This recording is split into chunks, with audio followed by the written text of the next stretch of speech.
मेरे दोस्तों ने इतने छोटे बेर कभी नहीं देखे होंगे। और ये छोटे छोटे बेर हैं और बड़े ही मीठे मज़ेदार हैं यहाँ पे। और खाने पे भी बड़े मज़ेदार हैं। छोटे हैं, इनमें से सबसे ज़्यादा हमारे तजस्सुस की बात यही है कि छोटे छोटे बेर और पौधा भी बिल्कुल छोटा है।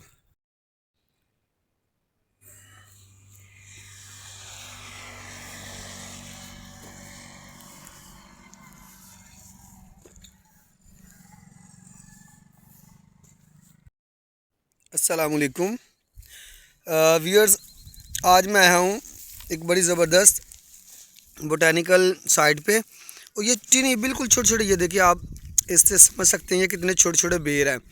और रियल में इनका मज़ा भी मीठा है और देखने में भी बड़े प्यारे लगते हैं। और ये फ़र्स्ट टाइम मैं इतनी टिनी बेरी देख रहा हूँ, छोटे छोटे जहाँ पे बेर लगे हुए। पौधा भी बिल्कुल छोटा सा, ये तो 2-3 फीट के ऊपर ही ये फल दे रहा है। आप देख सकते हैं जगह जगह पे ये फल लगा हुआ है और माशाल्लाह मीठा भी है, बिल्कुल ताज़ा प्यारा। ये देखें कितना खूबसूरत फल है इसका।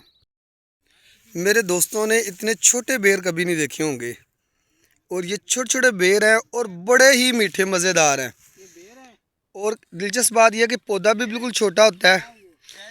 और अभी आज हमें फ़र्स्ट टाइम ये मिले हैं, हमारे जो विजिटर आए हुए हैं यहाँ पे। और खाने पे भी बड़े मज़ेदार हैं। छोटे हैं, इनमें से सबसे ज़्यादा हमारे तजस्सुस की बात यही है कि छोटे छोटे बेर और पौधा भी बिल्कुल छोटा है।